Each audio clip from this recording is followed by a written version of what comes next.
o tal persona, porque no pudimos festejarlo en la manera que queríamos.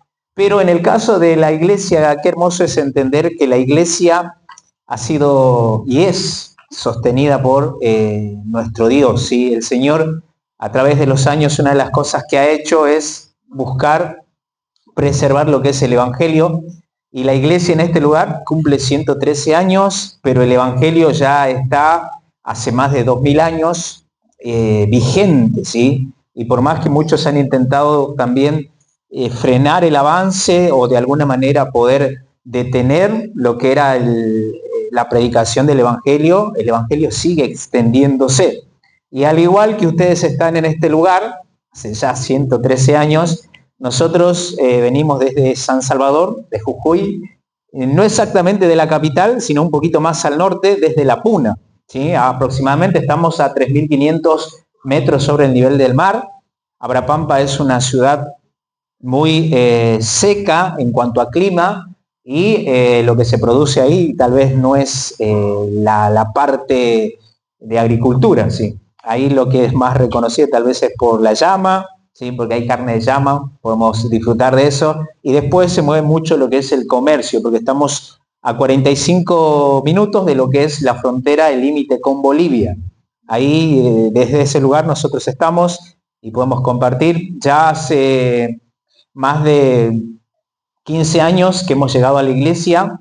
Con mi esposa este año cumplimos 14 años de casado, así que en la iglesia, ya que se llama Gracia y Verdad, hemos crecido, vamos sirviendo también, estamos siendo pastoreados en ese lugar, y también Dios nos permite poder compartir y bendecir a otros hermanos en distintos lugares.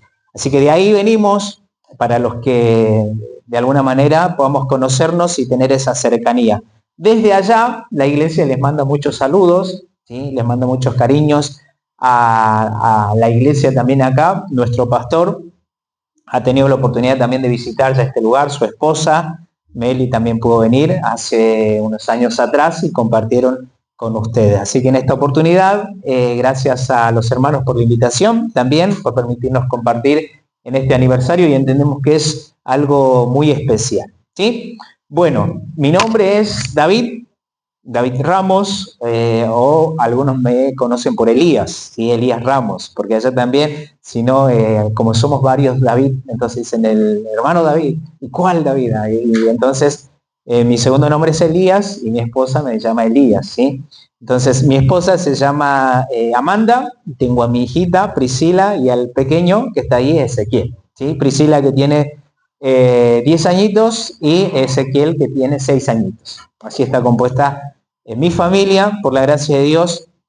Como le decía, hace 14 años que ya estamos casados. Bien, y este fin de semana estamos dispuestos a poder compartir también, de alguna manera también a poder bendecirlos. ¿Dale?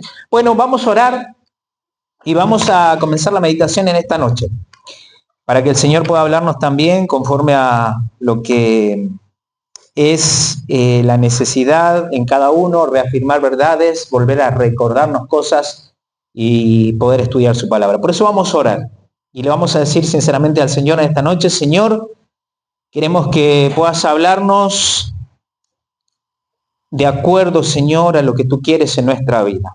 Te agradecemos por este lugar, porque tu evangelio, Señor, ha sido predicado, es predicado, Señor, y nosotros hemos podido llegar al conocimiento de tu verdad. Gracias, Dios, porque como expresábamos a través de las alabanzas, nos has perdonado, nos has amado de tal manera, Señor, que te entregaste hasta tal punto, Señor, de cargar nuestros pecados. Ha sido tan doloroso el sacrificio para ti, para ofrecernos la libertad, Señor. Y te agradecemos porque tu evangelio transforma vidas, Señor. Porque tu evangelio no nos condena, sino que nos hace nueva criatura. Hoy tenemos la oportunidad de abrir tu palabra. Te pedimos que puedas bendecir este tiempo, Señor. Háblanos, Señor. Te lo pedimos en el nombre de Jesús. Amén. Muy bien, vamos a ir a Juan, acompáñenme, vamos a ir al libro de Juan, capítulo 17.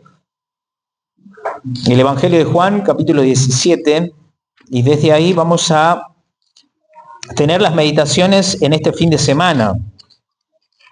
Y qué interesante es, miren, el capítulo 17 del libro de Juan, una de las cosas que tiene es un capítulo tan vital para lo que es el cristianismo. ¿Por qué? Porque está las horas previas antes de que Jesús vaya a lo que es la cruz. Entonces, en el capítulo 17, Juan, de alguna manera nos va a tratar de mostrar el corazón de Jesús y cómo Él nos amaba tan profundamente y cuál ha sido la intención. En el capítulo 17 es como que Jesús va a mostrar la realidad aún del peso que le tocaba de poder cargar la cruz y de poder ir y hacer la voluntad del Padre, que no era sencillo. ¿Por qué? ¿Por qué no era sencillo? Porque en ese momento Él sabía que tenía que cargar el pecado de toda la humanidad y en ese momento Él tenía que separarse de esa comunión vital que tenía con el Padre.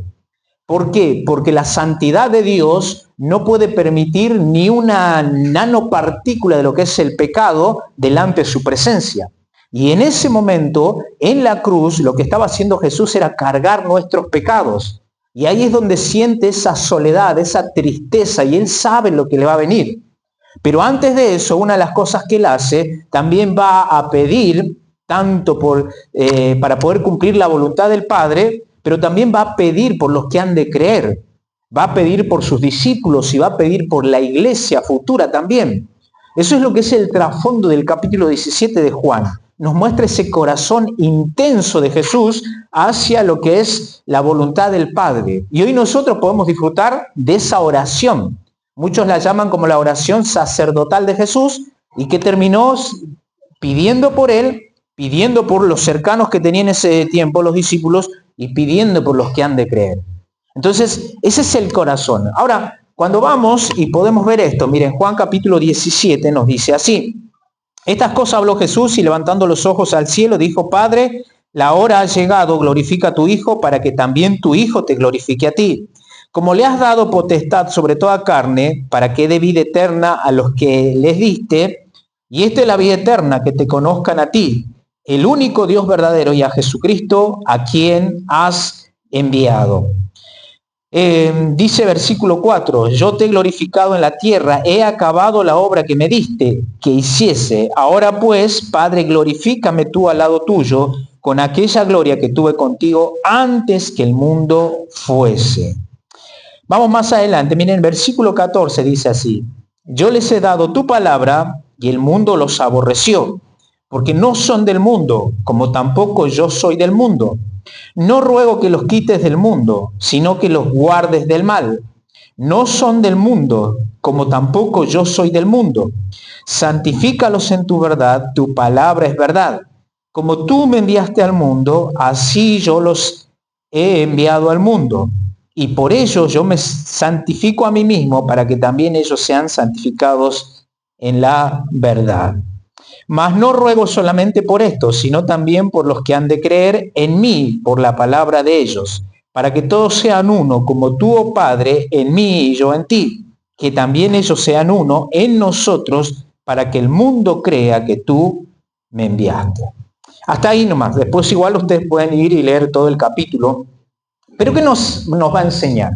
Vamos a centrarnos en esta noche en el capítulo, en el versículo 18, ¿sí? Esa va a ser nuestra meditación. Y el 18 dice: como tú me enviaste al mundo, así yo los he enviado al mundo. Ahora, cuando nosotros vamos a pensar en esto, una de las cosas que tenemos que ver es lo siguiente. Miren, esta imagen la conocen, ¿verdad? ¿Quiénes son? La selección. ¿La selección de qué? Argentina, de fútbol, ¿verdad? Y ahora estamos con la onda mundial, ¿vieron? Y una de las cosas que pasó con la selección argentina es que el mundial pasado pudimos lograr la tercera. ¿Es así? Ahora, una de las cosas que esta selección también tiene este año es poder ir y cumplir una tarea. Y tiene una misión. ¿Sí? Por eso en esta noche yo le puse al título de este mensaje: la misión a cumplir. En el caso de la selección, ¿cuál es la misión? Volver a poder levantar la copa, defender el título. Esa es la tarea para la cual se han preparado, el trabajo que vienen haciendo, y ese es el objetivo que buscan perseguir. Ahora, en eso nosotros sabemos que no va a ser tarea fácil. ¿Por qué? Porque todos, ¿qué es lo que quieren hacer? Quieren ir y ganar a Argentina, de alguna o de otra manera. otros ya salen con estadísticas y todas las cosas. Pero ¿qué es lo que buscan? Buscan interrumpir lo que es la misión a cumplir de estos jugadores. Ahora, en el caso de Jesús, una de las cosas que nos hace, nos da una misión también a nosotros. Y por eso el versículo decía, como tú me enviaste, así yo los envío. A nosotros nos está dando una misión. Y la misión del creyente no es solamente ir y poder tal vez alzar una copa que va a perecer o que va a simplemente a unos años quedar en el olvido o en el recuerdo. ¿Sí? En la cuestión del creyente, el Señor una de las cosas que le va a dar trascendencia a la misión que nos ha dado.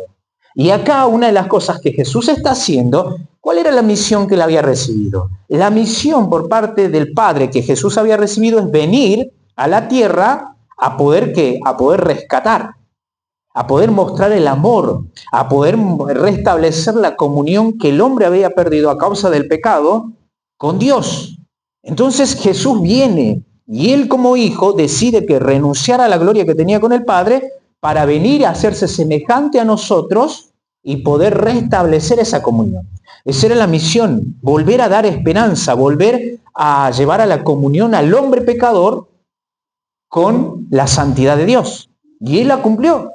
Ahora dice, el Padre me envió y me dio esta tarea, ahora yo los envío. Y él nos da esa misión. ¿Y cuál es esa misión? Que nosotros también podamos imitar lo que era el ministerio de Jesús. Que podamos ir y también lo que es predicar el Evangelio. En esto, ¿qué debemos comprender? Miren, cuando vamos viendo esta realidad o hablando de esta misión, debemos entender que la iglesia no está en el mundo ¿para qué? Para mimetizarse con él. Y es el error en el cual nosotros hemos caído. Que hemos, a veces por querer alcanzar al mundo, el error que hemos cometido, ¿cuál es? Dijimos, bueno, incluso a veces se justifica y dice, bueno, como Pablo dijo, de todos me hice y a todos me hice de todo para ganarlos. Entonces decimos, yo me hago uno más del mundo, ¿para qué? Para ganarlos. Y a veces, ¿cuál es el peligro? Que nos metemos y no estamos cumpliendo el objetivo. Y nos hacemos uno más de ellos y terminamos siendo uno más como ellos. Y no estamos cumpliendo la tarea. Fíjense, ¿cuál es el objetivo? Sino para ser enviada a él con la misma autoridad. Y una de las cosas que Jesús está diciendo acá es cuando habla, como el Padre me envió, así yo los envío, lo que está dando es la misma autoridad. Como el Padre le dio autoridad al Hijo de venir y predicar y anunciar las buenas nuevas y de poder restablecer esa comunión, lo que nos está diciendo el pasaje es la misma autoridad que tanto ustedes como yo es la que tenemos. Porque Dios también es el que nos envía. Él nos da el poder. De Él es el poder. Nosotros simplemente somos los mensajeros. Y de eso se trata. Ahora, es el mismo mensaje, no ha cambiado. No es que hay cosas nuevas que añadirle, es el mismo mensaje que predicamos nosotros. Lo que Cristo vino a anunciar, el arrepentimiento de pecados, es lo que nosotros hacemos, es lo que los apóstoles anunciaron, es lo que las generaciones a través de los años han ido anunciando. Es lo que ha hecho que la iglesia pueda cumplir hoy 113 años. ¿Por qué? Porque ha habido creyentes que han ido predicando el mismo mensaje. No ha habido otro mensaje. Y ese mensaje, ¿qué es lo que trajo? ¿Qué es lo que trajo? Trajo vida, trajo restauración. Y a eso nosotros también somos llamados ¿a qué? A predicar. Es el mismo mensaje, es el mismo propósito con el que Cristo fue enviado por el Padre. No hay otra intención. ¿Cuál es el propósito? Que al fin y al cabo termine siendo glorificado ¿quién? El Padre. Cristo glorifica ¿a quién? Al Padre.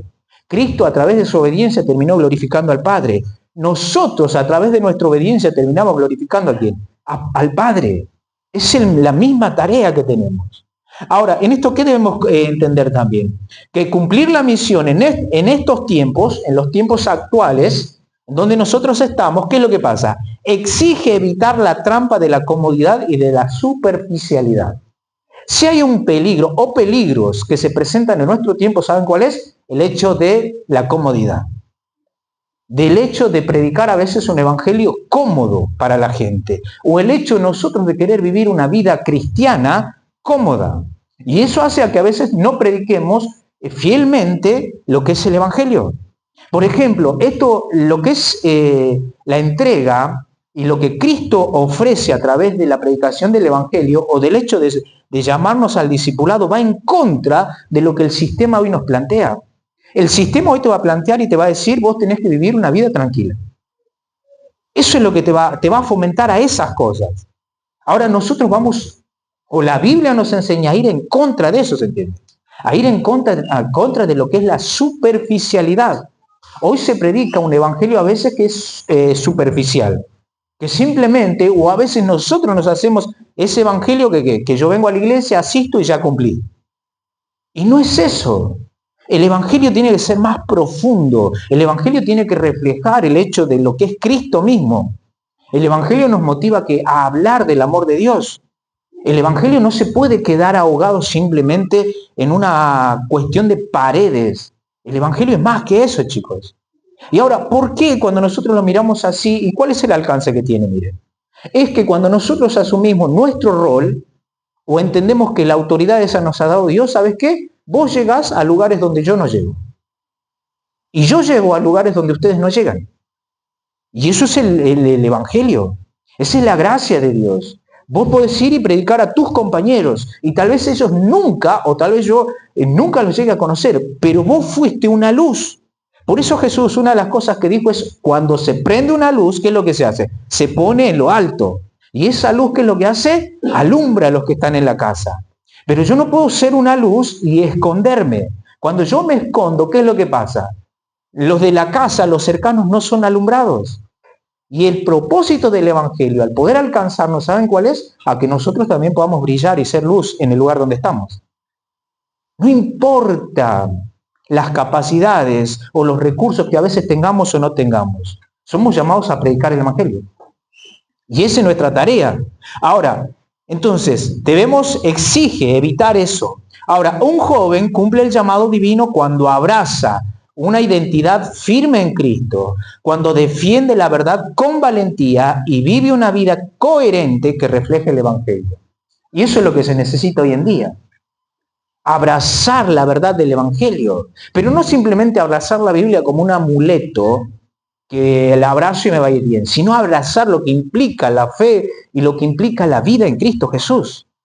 A eso somos llamados, chicos.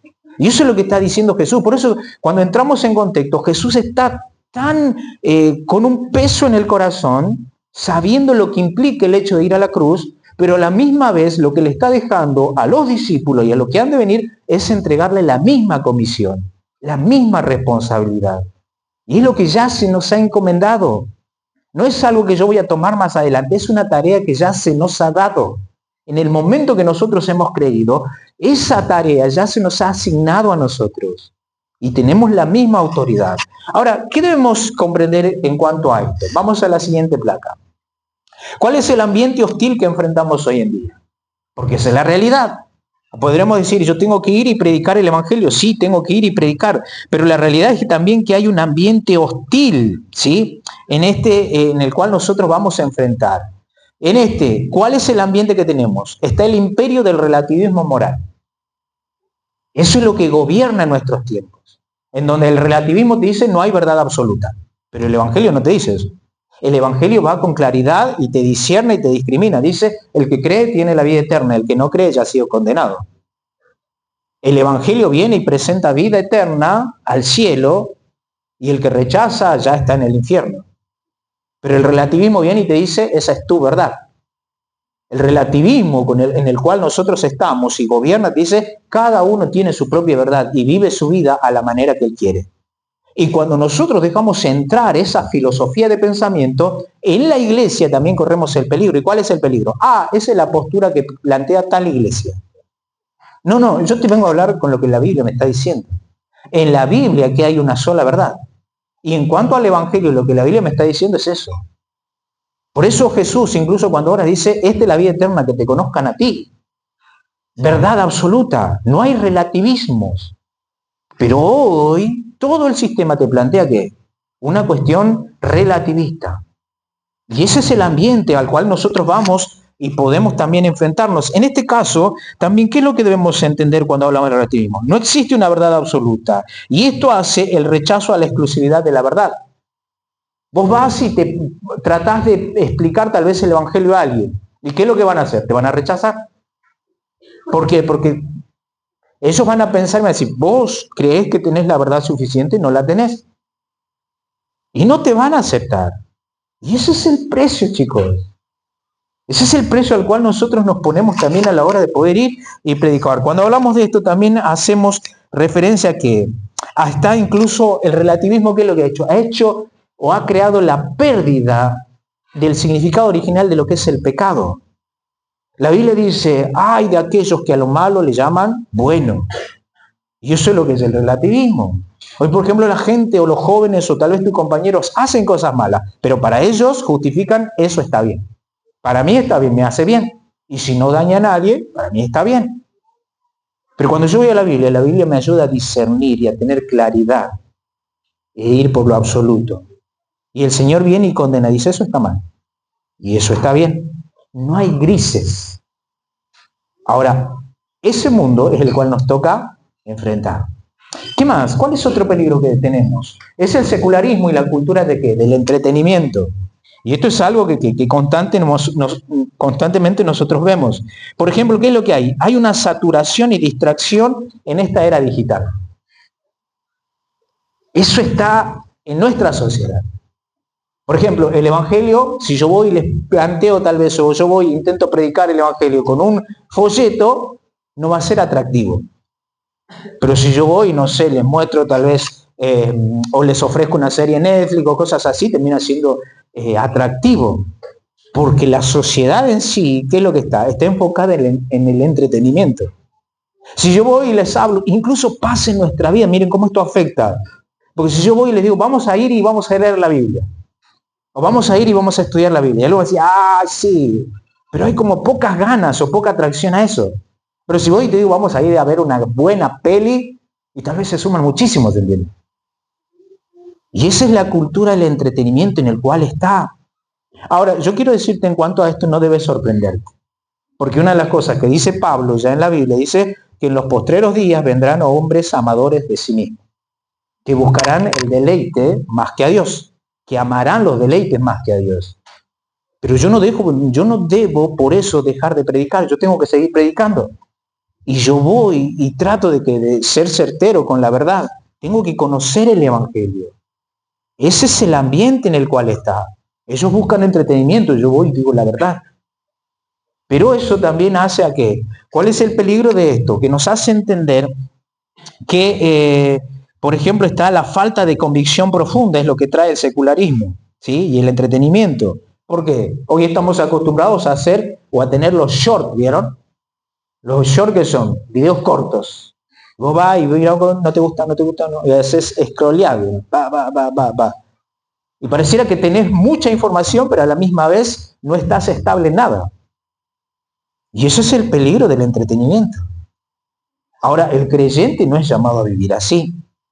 El creyente es llamado a vivir sobre bases firmes, chicos, sobre bases sólidas. Si vos todo el tiempo estás scrolleando, aparentemente conocés de muchas cosas, pero no tenés un cimiento profundo en las cosas que realmente importan. Y por eso vos dirás, ¿por qué hay creyentes que a veces se apartan o se emocionan por un momento? Pareciera que venía bien y amaba al Señor o le ponía ganas, pero en un momento como que pareciera que dijo, no, ya no voy más. Y es porque ese creyente, o no aceptó a Cristo en el corazón, nunca entendió lo que es el hecho de rendir su vida al Señor, por eso fue fácil dejar, o la otra razón es porque ese creyente no tiró bases, raíces firmes en su convicción de vida cristiana. Y yo quiero decirte que si vos no tirás raíces firmes, una de las cosas que va a pasar es que vas a ir atrás del entretenimiento, lo vas a disfrutar, pero después tu vida va a venir con muchos errores y muchas cicatrices, chicos. Y eso es lo que pasa. Ahora, cuando vamos, Jesús, una de las cosas que hace, ¿qué es lo que hace? Está orando. Y está intercediendo por tu vida, por la mía y por los que han de creer. Para que el Evangelio pueda permanecer de una manera fiel. Y esa es la tarea. Ahora, ¿cuál es otro peligro, aparte del secularismo? Está el temor al rechazo y a la presión social. Y es más, nos cuesta eso. Hoy vivimos gobernados mucho por las emociones. Y hoy vivimos gobernados mucho por los likes. Si vos posteás un video y te dan muchos likes, te sentís wow, contento, aprobado, y te sentís que tu video fue boom, o tu posteo fue hermoso. Y que la gente le gustó. Pero si subís algo a las redes y no te dan un me gusta, encima te dan un comentario que no te hace bien, te deprimís. Pero yo quiero decirte que cuando vos vayas y hables de la verdad de Dios, ¿sabes qué es lo que va a haber? Rechazo. Muchos no te van a dar like. Cuando vamos y predicamos el Evangelio, también, ¿qué es lo que va a haber? Va a ser eso, va a estar la presión social. Y cuando vos decidís vivir una vida íntegra, en santidad, ¿qué es lo que va a pasar? En la escuela mismo a veces va a haber el rechazo, chicos. Yo siempre pienso, cuando hablo de esto, pienso en la vida de Daniel. Conocen la historia de Daniel, ¿verdad? Daniel, un muchachito que fue llevado cautivo a Babilonia y estuvo ahí por el rey Nabucodonosor.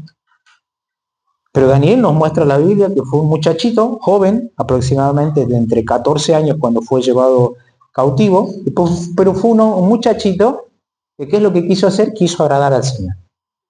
Y ahí la Biblia nos cuenta, ¿vieron? Y si vos conocés la historia de Daniel, sabés de quién estoy hablando. Ahora yo te pregunto, si Daniel viviría en nuestros tiempos, ¿sería tu amigo o no? ¿Quisieras que él sea tu amigo o no? Porque Daniel va a venir y te va a decir las cosas de una. Que está mal, que está bien y está determinado. Porque a veces esa gente o aquellos que deciden vivir de esa manera delante del Señor, ¿saben qué? Sufren rechazo. Y no sufren, no van por o sea, no tienen la aprobación, chicos. Y cuesta. Pero no hay mejor aprobación que la del Señor. Yo quiero decir, ahora, miren, vamos al siguiente. Otro, o el ambiente también en el cual nosotros enfrentamos hoy día, ¿cuál es? La crisis de credibilidad y el antitestimonio. ¿O tal vez te argumentan? Pero los cristianos, todos los cristianos son así. Pero aquel venía a la iglesia, ¿no? O aquel va a tu iglesia. Vos vas a la iglesia y mirá cómo viví, ¿no? Porque la realidad es que el Evangelio, no es que el Evangelio sea así, pero que el Evangelio ha sido manchado, ¿saben por qué? Por nuestra vida de un mal testimonio. O por la vida de un mal testimonio de los que han pasado, ¿se entiende? 113 años, por ejemplo, en este caso, pueden hablar de varios hombres, mujeres, siervos y siervas de Dios que a través de estos años han sido fieles y han predicado el Evangelio. Y han buscado vivir vidas íntegras delante del Señor. Pero esos 113 años también nos van a mostrar que ha habido hombres y mujeres que han manchado el testimonio de Dios. Y que hay muchos que han visto o han sido afectados a través de ese testimonio y saben que es lo que ponen como excusa. No es la excusa, pero ellos ponen la excusa, yo no voy a creer. Si el cristiano evangélico es así, no voy a creer. O a veces pasa, vieron en las noticias cuando sale cierto pastor en su iglesia violó a tal. Digo, sí, aberrante, pero el que quiere tener una excusa como que hace de eso alarde y dice, pero los evangélicos también son así. Y en realidad es que en el ambiente evangélico no es que somos mejores que otros, somos los mismos pecadores que los demás, pero nosotros hemos entendido la gracia de Dios que nos perdona y nos va perfeccionando. Ahora, todas estas cosas que hace, estas cosas muestran que el ambiente en donde nosotros tenemos que ir y predicar, chicos, el ambiente en donde nosotros tenemos que ir y vivir la vida cristiana. ¿Va a ser fácil? No va a ser fácil. Pero para esto tiene que haber una determinación firme también. Una determinación firme. A veces la iglesia está al peligro, ¿saben de qué? De una generación. Hay un hermano que dice, la iglesia está siempre al borde de una generación de perderse el testimonio. ¿Sí? ¿A qué hace referencia? A que muchas veces cuando nosotros no asumimos la tarea que nos toca, porque nosotros somos jóvenes, ¿y cuál es la tarea? La tarea es asumir esto. ¿Por qué? Porque ya ha habido hermanos mayores que han vivido, que han predicado el Evangelio, que le siguen haciendo. Pero tristemente, ¿qué es lo que pasa? Los hermanos, una de las cosas es que ya están mayores. ¿Y ahora quién nos toca? Y si nosotros no nos ponemos la responsabilidad o el compromiso de vivir acorde a lo que hemos sido llamados, corre el peligro de que esta generación se calle, no diga nada y que la iglesia después quede vacía. Ese es el peligro siempre, chicos. Por eso nosotros debemos empezar a asumir nuestra tarea y decir, bueno, no tengo toda la capacidad, me faltan recursos, pero yo quiero vivir una vida íntegra, Señor. De eso se trata. Ahora, cuando seguimos desarrollando también esto, debemos entender que hay una decisión y un propósito firme que yo debo tener. ¿Cuál es esa decisión? ¿Sí? Cuando vamos a comprender lo que está haciendo Cristo, por eso leíamos lo que está haciendo Cristo acá, y una de las cosas que él hace es abrazar el sacrificio sobre el confort. Jesús hubiera dicho fácilmente, no, ay, qué difícil es ir a la cruz, yo no voy a ir. ¿Y para qué? Voy a ir y voy a morir por todo desobediente. No, yo no voy a ir. Es muy sacrificado. ¿Él podría haber dicho eso? Sí. Pero él, antes de ir a la cruz, dice, Señor, Padre mío, si es necesario, pasa de mí esta copa. Me gustaría tal vez no sufrir esto, pero no se haga mi voluntad sino la tuya. Y sabía las horas que iban a venir, los juicios que iba a tener, los azotes que iba a sufrir, la corona de espina que le iban a poner. Él sabía de esas cosas, pero aún así decide que el sacrificio antes que el confort. Y esa es la decisión que nosotros tenemos que tomar, chicos. No hay cristianismo cómodo. No hay. El que quiera vivir piadosamente, dice la Biblia, incluso padecerá ¿qué? Persecución. Y eso es lo que hace Jesús acá, ¿qué es lo que pasa? Entonces, la cultura actual promueve la inmediatez y rechaza el sufrimiento. Sin embargo, la misión implica estar dispuesto a enfrentar dificultades y rechazo, tal como lo hicieron los apóstoles y Jesús. Yo te animo, miren, en un ejercicio práctico, porque sé que acá hay varias iglesias representadas, pero anda y habla con aquellos hermanos tal vez que tienen un poco más de años en la congregación y pregúntales un poco de la historia de la iglesia. ¿Cómo comenzó la iglesia en ese lugar? Tal vez quiénes fueron los primeros hermanos que estuvieron, si hay algo que se acuerdan, y algún testimonio que hayan tenido en cuanto a qué, a poder establecer la iglesia en ese lugar. O si podés ir más allá, a ahondar y decir, ¿cómo ha llegado el evangelio a nuestra región? Y te vas a dar cuenta que hubo personas creyentes que decidieron incluso sacrificarse para que el testimonio comenzara en ese lugar. Tenemos la iglesia acá, tal vez no es grande, se entiende, tal vez no tiene muchos metros, pero acá hubo personas fieles que amaron al Señor, que se sacrificaron para que este testimonio pueda comenzar y pueda permanecer, y se siguen sacrificando para que esto esté. Y de eso se trata, chicos. No somos llamados a una vida de confort.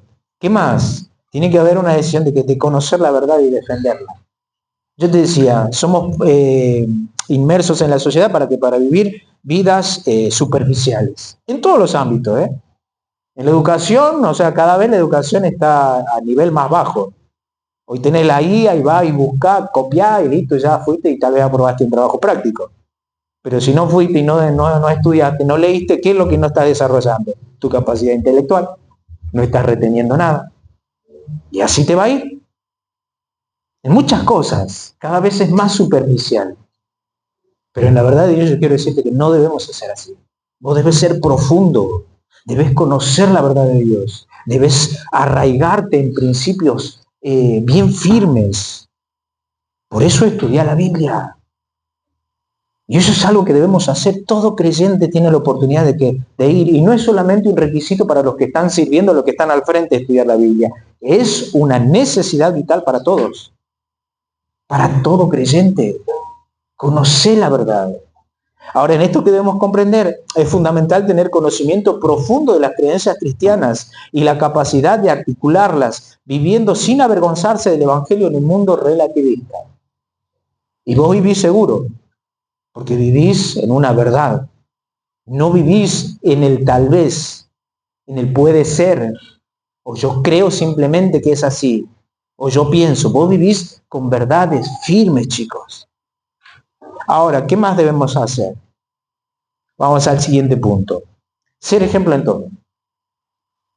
Y acá nos cuesta. Pero por eso es una decisión firme. Pablo, cuando le va a hablar en Filipenses, va a decir que en medio de esta generación nosotros resplandecemos como luminares en el mundo, en una generación perversa, ¿sí? Ahí Dios nos ha puesto para qué, para ser luminares. Y en eso, ¿qué es lo que la gente va a pedir? Ser ejemplo. Y cuando vos das a conocer que sos creyente, ¿sabes qué te van a pedir? Sete ejemplo. Tal vez sos primer creyente en tu hogar. ¿Y qué te van a decir? Vos tenés que sos creyente, vas a la iglesia, ¿no? Portaste bien. No tenés que mentir, ¿no? ¿Eso te enseñan en la iglesia? Etcétera, etcétera. Te van a poner muchos cuestionamientos. Y uno que es desafiado, ¿qué? Hacer ejemplo, chicos. Hacer ejemplo en todo. Al igual que el mandato del apóstol Pablo a Timoteo, el joven debe ser un modelo a seguir en su forma de hablar, en su conducta, en su amor, en fe y pureza, lo cual otorga credibilidad para evangelizar. Yo decía, está el mundo hostil al cual nosotros tenemos que ir y predicar. ¿Sabes qué es lo que le va a dar? Tal vez, o nos va a ayudar muchísimo, no a darle poder, porque el evangelio es poder en sí mismo, pero sí nos va a ayudar a que nuestra vida pueda acompañar lo que estamos predicando, es el hecho de nuestro testimonio. Por eso vos debes conocer la Biblia. La Biblia te ayuda a conocer qué es lo que Dios, cuáles son los estándares que Dios tiene para el creyente. Y cuando el creyente se somete a eso, ¿qué es lo que hace? Simplemente termina reflejando, siendo una luz. Y eso es nuestra tarea, ser ejemplo en todo. Ahora, en este caso, ya vamos a la parte final. ¿Qué es lo que debemos hacer? Entendimos ya cuál es la misión, entendimos cuál es el ambiente en el cual estamos, entendimos de qué se trata, de una decisión firme, radical, pero a la misma vez, otra de las cosas que pasa también en nuestros tiempos es que hay un peligro, ¿saben de qué? De distanciarnos de lo que son las generaciones anteriores. ¿Y en esto de qué te estoy hablando? Porque esto es una reunión juvenil y te estoy hablando de qué? De que a veces el joven, una de las cosas o el error que comete, ¿saben cuál es? Creer que por sí solo puede. Y no es así. Y en una iglesia tal vez de años, una de las cosas que pasa es que se divide. No estoy diciendo una división donde se manifiestan tal vez posturas, ¿no? Pero hay una división de qué? De edades. Y está el joven que se junta con el joven, no sé, están los músicos que se juntan solamente con los músicos y somos nosotros los musiquitos, listo. Y está el mayor allá y bueno, se juntan entre los mayores y el joven no se involucra con el mayor. Y eso es un gran peligro en estos tiempos. Porque si hay algo que nosotros debemos entender es que esta tarea que como iglesia la hacemos ¿qué? Juntos. Juntos. Y en esto va la practicidad. Miren, cuando vamos y leemos Timoteo, 2 Timoteo capítulo 2, versículo 22, es un versículo que tal vez una y otra vez también lo has leído, te lo han dedicado. Y dice 2 Timoteo 2, 22, dice, huye también de las pasiones juveniles y sigue la justicia, la fe, el amor y la paz con los que de corazón limpio invocan al Señor. O sea, le está dando una advertencia aquí a un joven, Timoteo, que tenía que ser responsable en medio de una congregación y que la congregación demandaba que él también pueda ser ejemplo en todo. Y él tenía que ser la autoridad ahí, la autoridad representativa de parte de Dios en la congregación. Ahora, lo mismo nosotros. Nosotros estamos siendo representantes de Dios en la congregación o en el lugar donde nos movemos y estamos. Por eso necesitamos estas cosas, debemos equiparnos. ¿Y qué es lo que le va a decir acá? Huye. Y vos también tenés que entender, ¿huir de qué? Con determinación, es una acción radical, chicos. ¿Por qué a veces no hay credibilidad en nuestra vida? Porque nosotros jugamos con el pecado y no huimos y creemos que lo podemos manejar. ¿Sí?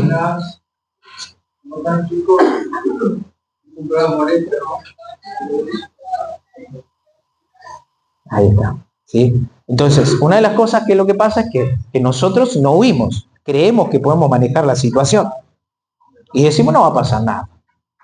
Yo sé cómo hacer esto. El otro cayó, yo no voy a caer de la misma manera. Y a veces vamos y cometemos este error. ¿Cuál es ese error que cometemos? Que voy a decir, yo voy, peco y después confieso. Ah, Señor, estoy a cuentas contigo. ¿Por qué? Porque pequé, pero confieso, me arrepiento. Y después vas de nuevo, vas, pecás y después volvés y confesás. Y empezás a caer en ese juego, ¿no? De peco, confieso, peco, confieso. Total, la gracia de Dios perdona todo pecado. Es verdad, la gracia de Dios te perdona. Pero yo quiero decirte que muchos a veces han jugado con el pecado, han ido, han vuelto, hasta que un día fueron y no volvieron. Y cuando volvieron, a veces volvieron muy rotos. Con familias a veces destruidas, con pecados que los consumió, porque no huyeron a tiempo. Y Satanás sabe cómo distraerte y meterte en el pecado. No todos somos tentados en la misma manera, dice Santiago, pero todos luchamos con la tentación. En esto, ¿qué tenés que ser práctico? Identificar los detonantes. ¿Cuáles son esos momentos que te llevan a pecar? ¿Qué cosas te llevan a pecar? Algunos tal vez viene el pecado por la vista, por lo que ven. Entonces yo ahí voy y te digo, ¿qué es lo que estás mirando? ¿Qué haces ahí? Ya, hacete radical con eso, cortalo. Otros, no sé, con el chat. ¿Con quién estás chateando y sabes que eso es incorrecto? Cortalo. Cortalo. Y todas esas cosas, empecé a identificar qué detonantes son. No sé, la música. ¿Qué cosas estás escuchando? Cortá con eso. No juegues con el pecado. Porque Satanás te está distrayendo y está haciendo presa fácil de eso. Identifiqué esos detonantes. Eso significa huir. ¿Qué más tiene que ver? Con cortar el acceso. Séte decir, bueno, ya basta, voy a borrar, no sé, este contacto, voy a poner, no sé, una cuestión de protección en la situación de navegación, voy a dejar el celular fuera de mi pieza cuando yo vaya a descansar. Séte determinante, aunque te parezca estúpido a veces las determinaciones que puedas tomar, o aunque otros se te rían. No me importa si se ríen o no, lo que yo quiero hacer, ¿qué es? Vivir una vida de integridad para que el Señor, que es lo que pueda hacer, pueda también, a través de mi testimonio, impactar la vida de otros. ¿Sí? Entonces, es eso, cortar y evitar que la ociosidad. ¿Dónde generalmente fracasamos muchas veces? Cuando no hay nada que hacer. O cuando en un momento queremos descansar. En ese momento, yo quiero decirte que Satanás no está descansando. Satanás dice que anda como león rugiente buscando a quien devorar. Cuando vos te distrajiste y dices, ¡ay, me cansé! Hoy estudié muchísimo, llegó el viernes, voy a ir, voy a descansar, me voy a sentar a ver una peli, y después terminaste de ver la peli y voy a decir ahora, ¡ay, estoy aburrido, ahora voy a ver otra peli! Te descuidaste y Satanás ya infiltró. Un pensamiento. Y te llevó. Y te llevó. Y terminaste pecando. Entonces, identifica eso. No dejes que eso pase. Cuida tus momentos de descanso a veces, de ocio. Cuida esos momentos. Segundo lugar, ¿qué más debemos hacer? Seguir las virtudes espirituales, porque dice, huye y sigue. Eso es lo que está diciendo. Huye con determinación, cuida estas áreas, pero seguí. Y por eso yo te decía, hay algo práctico que nos va a decir acá. ¿Qué es lo que está diciendo? Reemplazar. Porque hay cosas que te son atractivas, que te gustan estar ahí. No, huí de eso, pero si te está atrayendo de alguna manera, reemplázalo. Y en este sentido, ¿a qué hacemos referencia? A llenar ese vacío. Si hay algo que te está atrayendo, ¿saben por qué es? Porque en tu ser, en tu interior, hay un vacío en cuanto a eso. ¿Y qué es lo que tiene que hacer? Llenarlo, pero con un vacío, llenarlo, mejor dicho, con un contenido que sea bueno. Llenarlo con algo bueno. Ese momento que tenés. ¿Y en esto qué debes hacer? Saturar la mente con la palabra. Saturar la mente con la palabra de Dios. La palabra de Dios, ¿qué es lo que debe hacer? Te va a dar herramientas. El Espíritu Santo viene y toma a través de ¿qué? De lo que hay en tu mente en cuanto a la palabra de Dios. El Espíritu Santo no te va a dar tal vez una nueva fuerza en tu interior cuando vayas a combatir con el pecado de algo que no hay en tu interior. Necesitas que palabra de Dios. Y en ese momento el Espíritu Santo dice, aprendiste esta verdad, y el Espíritu Santo saca esa verdad y te ayuda a combatir con el pecado. Pero cuando está vacío mi mente de la palabra de Dios, no hay nada de qué tomar. Y fracasamos y caemos tan fácil, ¿verdad? Ahora, en esto, ¿qué debemos hacer? Cultivar la devoción diaria. Ser más devotos con Dios, chicos. Agradecerle a Dios, pero agradecerle con sentido. ¿Qué quiere decir? Séte preciso en tus motivos de agradecimiento. No digas, Señor, gracias por todo lo que me diste hoy. Eso es general, hay muchas cosas. Pero qué lindo es ser más específico. Señor, te doy gracias porque hoy me cuidaste cuando fui a la escuela. Señor, te doy gracias porque hoy me diste un plato de comida. Señor, te doy gracias porque hoy tengo la vida. Y así, cosas que te llevan a darte cuenta de cuán bendecido sos. Y a la misma vez, cuando vayas a confesar tus pecados, sé específico. Señor, te pido perdón, no por todo. Señor, te pido perdón, ¿sabes por qué? Porque yo hoy miré. Y miré algo que no te agrada. Te pido perdón por esto. Señor, te pido perdón porque yo mentí. Señor, te pido perdón porque esto lo hice con una mala intención. Y eso que sabes a qué te lleva a una devoción diaria con el Señor. Y no caer en una vida religiosa, chicos. A veces vivimos unas vidas tan religiosas, cuando en realidad no estamos disfrutando de la relación con Dios. La relación es ir y contar, es lo como cuando vos haces charlar con tu amigo, ¿qué es lo que haces? Charlas de cosas que te interesan, le contás, querés hacerlo sentir bien, él también, y comparten cosas. Ahora la relación con Cristo es lo mismo. ¿Qué le interesa a él? Y hablo lo mismo que él. De eso se trata. Entonces debemos seguir las virtudes espirituales. En tercer lugar, ¿qué más? Debemos buscar una comunidad de fe. Porque dice, huye con los que de corazón limpio invocan al Señor. Entonces, huye y seguí. ¿Y acá a qué nos lleva? Al entorno. Debemos entender que caminar con los que invocan al Señor. Yo te decía, nosotros, en esta generación, una de las cosas que la autoridad ya ha sido delegada. Pero esa autoridad también nosotros la vamos a cumplir cuando nos aliamos en el buen equipo, cuando tenemos los mismos intereses.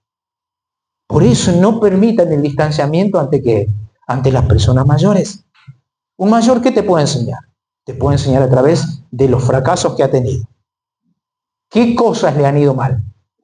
Y cuando uno es sabio, escucha y toma ese consejo para evitar volver a cometer esos errores. Una persona que ya ha tenido experiencia, ¿qué es lo que te puede aconsejar? Te puede aconsejar de qué cosas sí hizo bien. Y eso te va a ayudar, te allana el camino, chicos. Pero a veces nosotros somos torpes. Voy, tropiezo, y está la canción, ¿vieron? Tropecé de nuevo con la misma piedra. Y voy y tropiezo, y voy y tropiezo, y voy y tropiezo.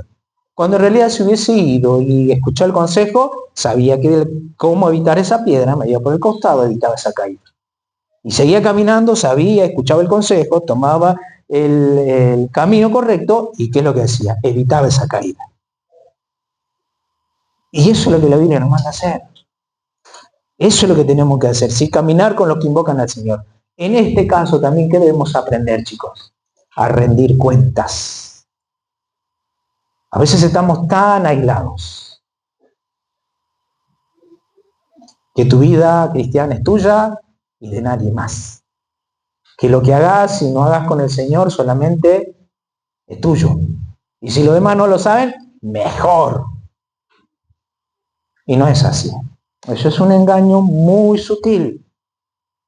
Todos necesitamos rendir cuentas. Porque todos, de alguna o de otra manera, fallamos. Y tenés que tener eso. Y eso es lo que está diciendo Timoteo. Vos tenés que aprender a buscar esa comunidad de fe. Tenés que aprender a combatir la fragmentación generacional, la separación, yo te decía. Eso no debemos permitir, chicos. Ahora, y en este punto, que es lo que vamos a la siguiente. Yo quiero compartirte cómo puedo buscar aliados y mentores que me ayuden a poder estar firme también en medio de este contexto en el cual estamos con la misión que tenemos que cumplir. ¿Qué es lo que debo hacer? Miren, seleccionar el mentor adecuado. ¿Sí? Cuando vos vas y buscas y dice con los que de corazón limpio invocan al Señor, selecciona a alguien adecuado. ¿Y en esto qué características tiene que tener? no simplemente a veces que tengan los mismos gustos que vas a tener, pero sí cuál es el estándar, una persona espiritual. Un creyente que tenga el peso espiritual, una mujer o un hombre que tenga ese peso espiritual y que te ayude a qué, y que te fomente a eso. Eso es lo que necesitamos. Porque si sos y estás inmerso en todo este entorno, ante cualquier frustración que venga, lo primero que va a ser la tentativa que pueda pasar en tu vida, que es rechazar, dejar e irte a hacer otra cosa. Pero no somos llamados a hacer eso. Somos llamados a enfrentar incluso el entorno en el cual estamos. Y necesitamos que, persona madura, seleccionar a alguien, pensá a alguien de tu iglesia que te pueda ayudar. ¿Sí? ¿Qué más? Definir las bases del acuerdo. O sea, que haya un pacto. Las cosas que vamos a hacer cuando hablamos de rendición de cuentas, bueno, rendición de cuentas, ¿qué es lo que tiene que, o qué es lo que significa? Es que yo te doy la apertura de que vos me preguntes las cosas que quieras, cuando quieras, y yo voy a ser transparente. Eso es el hecho de rendición de cuentas.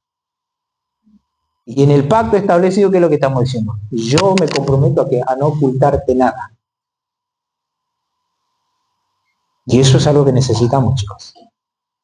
¿Para qué? Para que vos puedas cimentarte y tener una buena base, tanto doctrinal como incluso motivarte a la santidad. Es eso. Pero a veces no queremos tener esa actitud. Pero eso es lo que debemos hacer, ¿sí? Ese es el pacto, no escondernos nada. ¿Qué más? Diseñar la estructura de los encuentros. Y a veces va a haber temas que vamos a tratar y que van a ser confidenciales. Y yo no voy a andar divulgando delante de los demás, a menos que sea necesario. O a menos que yo no tenga respuestas. Y si yo voy y le cuento un problema tal vez a él no sabe cómo ayudarme, y en ese momento no es que nos quedamos callados los dos y no decimos nada y que algún día venga la respuesta. No, empezamos a derivar y vamos buscando la respuesta ¿para qué? Para tener,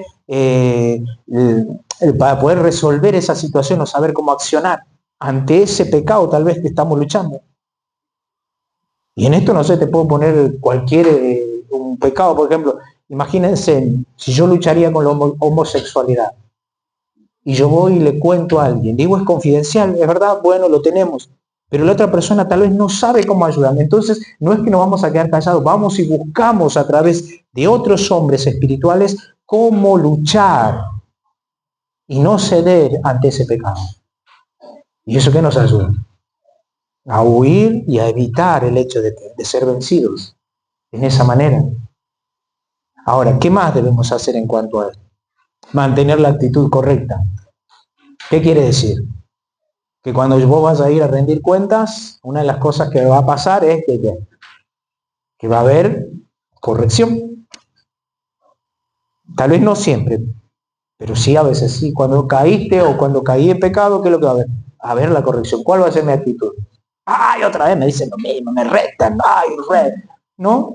¿Cuál tiene que ser mi actitud? ¿Mi actitud de qué? De aceptar la corrección, de aceptar el consejo y buscar cambiar. Eso es acuerdo, ¿se entiende? Y eso es lo que te va a ayudar también en medio, en el contexto donde nosotros estamos. Ahora, te comenzaba diciendo que el Mundial tiene el objetivo de esta copa, ¿verdad? Es una copa que está ahí. Todos los países la quieren tener. ¿Trae alegría? Sí trae alegría, no te digo que no. De alguna manera, pero esa alegría es temporal, chicos. Hay algo mayor. La misión que el Señor nos ha dado, yo te decía, no se compara a esta copa. Dice la Biblia que nosotros, y el que permanece, el que obedece, el que predique el Evangelio, ¿saben qué? Una de las cosas que tiene es, va a ganar que coronas. Pablo cuando presenta a los hermanos y cuando les escribe a los romanos, dice, no es que yo busque dádivas, sino que busco frutos, también le va a decir a los filipenses. Dice en Romano, dice, me gustaría ir a visitarlos para que para hallar entre medio ustedes son frutos. Y él está contento porque sabe que cuando un creyente o cuando una persona se arrepiente y uno ha sido parte de lo que es la predicación del Evangelio, es ese fruto, se tiene. Y ese premio, chicos, ese galardón es eterno. No te dura 4 años. No te dura 8 años o vivís de la historia de lo que pasó. Es un gozo permanente. Y tanto así que cuando habla Jesús de esto, ahí en Lucas capítulo 7, una de las cosas que dice, 15, Lucas capítulo 15 dice, os digo que así habrá más gozo en el cielo por un pecador que se arrepiente que por 99 justos que no necesitan arrepentimiento. Cuando vos llevas a una persona a Cristo, ¿sabes qué es lo que hay? Gozo en los cielos. Y no se alegra solamente un país, se alegran los cielos. Y hay fiesta en los cielos, chicos. Imagínate eso. Cuando nosotros cumplimos nuestra tarea de ir y de hacernos cargo de la comisión que ya se nos ha dado. Es tan grande y somos tan privilegiados. Y de eso se trata, el hecho de que de aceptar el llamado de la comisión que el Señor nos ha dado. Por eso Jesús decía, así como me enviaste, dice él al Padre, ahora ¿qué es lo que hago? Yo los envío y él ya te envió. Y vos podés disfrutar de este galardón y de este gozo. En la edad que tengas, con la gente que tengas cerca, con tu hermanito, con tu vecino, con tu primo, con tus amigos, con tus compañeros. Anda y predicarle el Evangelio. ¿Vos lo vas a convertir? No lo vas a convertir. Vos simplemente cumplís la tarea de ir y de anunciar la verdad del Evangelio. Lo demás lo hace el Espíritu Santo. Y en esta noche, si aún no tenés a Cristo en el corazón, ¿sabes cuál es tu situación? Que estás enemistado con Dios. Y estás en una situación de juicio. Porque Dios no acepta al pecador. A menos que el pecador pueda tomarse de la cruz, confiar en Cristo Jesús, arrepentirse de sus pecados y toda esa deuda que tiene delante de la presencia de Dios es perdonada a través de ¿quién? De Jesucristo. Si no tienes a Cristo en el corazón, qué lindo sería que en esta noche también le puedas decir, Señor, yo te pido perdón.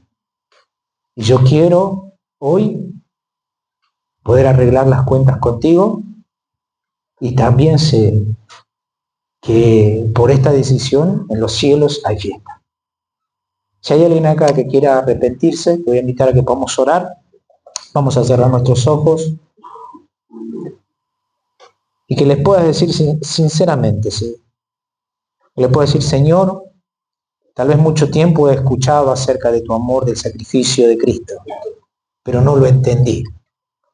Hoy sé lo que has hecho y cómo me amaste hasta el fin, Señor. Cargaste la cruz para poder salvarme. Yo me arrepiento y te pido perdón. Hazme tu hijo.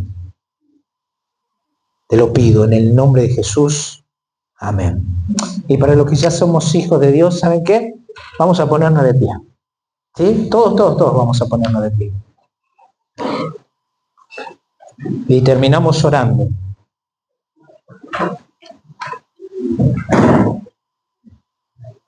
Vamos a orar. Y yo te invito a que puedas cerrar tus ojos.